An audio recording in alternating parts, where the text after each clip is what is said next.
formative experience, I guess I would say, would be working at summer camp, seeing little kids. And then when you're 18 years old, you think that sure, I can take care of these kids. And then when you're 45 years old and thinking that your kids might go to be taken care of by somebody 18 years old, and you cringe at the thought.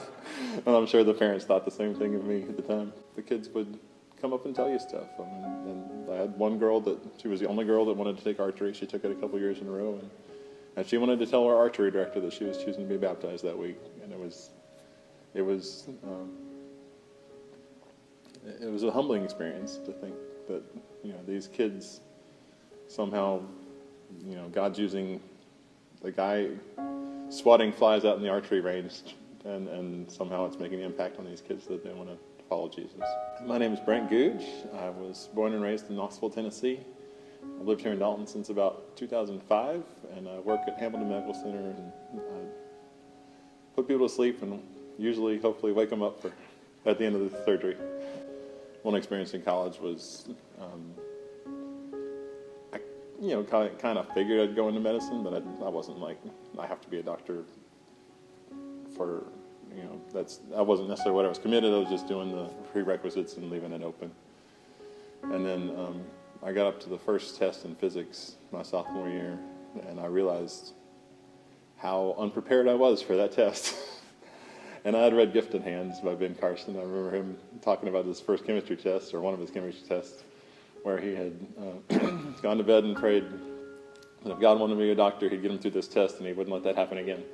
And so I was pretty much doing the same thing just a few hours before bedtime, before the physics test. And I didn't know anything else to do, so I thought, if the even number ones, it won't help me because I don't know if I'm doing it right or not, but I'll do every odd numbered question I can before I go to bed in the whole section. And I didn't have any dreams. Nobody got up and walked forward to the chalkboard and did the whole test out for me like I did for Dr. Carson. But it was a 5-question test, and 4 of the questions were very similar. They're the same pattern of ones that I'd done the night before. And several of them I would not have gotten if God hadn't told me to go ahead and do those questions. I guess it really hit me personally a few years ago when we did the Messiah's Mansion the first time that we only have one life, and we don't know how many days or years we have left in that life. And the only thing that will last, the only legacy we can truly that will truly extend beyond our time here will simply be, did the people around me know Jesus better because I was there?